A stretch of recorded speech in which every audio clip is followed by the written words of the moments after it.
This is social housing, but not as you know it. Today, we think about helping people who really need it as welfare provided by the government. 150 years ago, it was delivered through a system of philanthropy provided by private, wealthy individuals and families. You heard that right. The people at the very top of society were supporting the people at the bottom. And it happened across every area of life. Take George Peabody. He built this flat and 100,000 more like it. And not just housing. Philanthropists funded everything from water to hospitals, including the best in the world.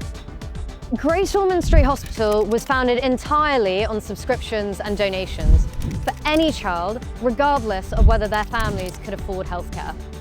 Schools, almshouses, homes, food and support for the elderly. And parks. This one, Myatt's Field in Camberwell, was created from land given by landowner and philanthropist William Minney in 1889. And it was named after Joseph Myatt, a former tenant of the land and famous strawberry pioneer. And all of this happened without the government ordering it to. Why? Because the Victorians believed that private philanthropy could solve social issues by providing people the things that they needed, and that it was the right thing to do. People aspired to get wealthy so that they could help others. So what changed?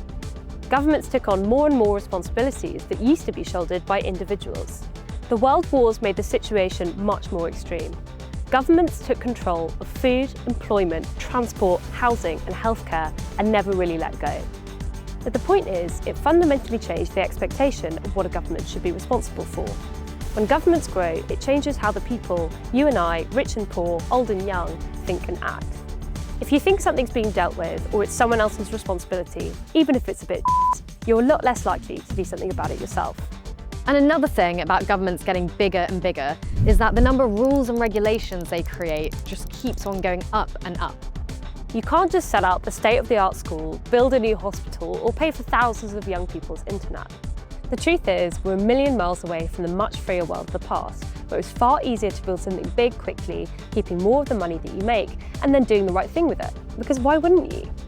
And by the way, it wouldn't be right to suggest that there's no philanthropy left. Despite governments crowding out kindness across the Western world, there are still great things being done. And things that stand out here in Britain too. But just not very much of it. It's also much harder to do.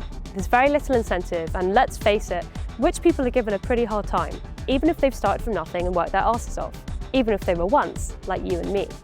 What can the Victorians teach those of us who are around today? Perhaps most of all is that we should always be asking the fundamental questions about how we can lend a helping hand to those who need it the most. Is welfare well delivered? Is the government helping people out of poverty and into the lives that they want to lead? And does the system work? If you're a young person working today, you need to buckle up. The world has its first trillionaire.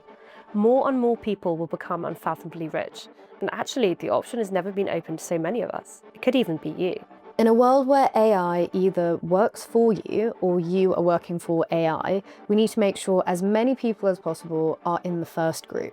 Government redistribution of wealth is not achieving that. It failed years ago and we're living through the death rattle. We need better education, zero wait lists and cheaper food. What if it's time to unleash philanthropy again?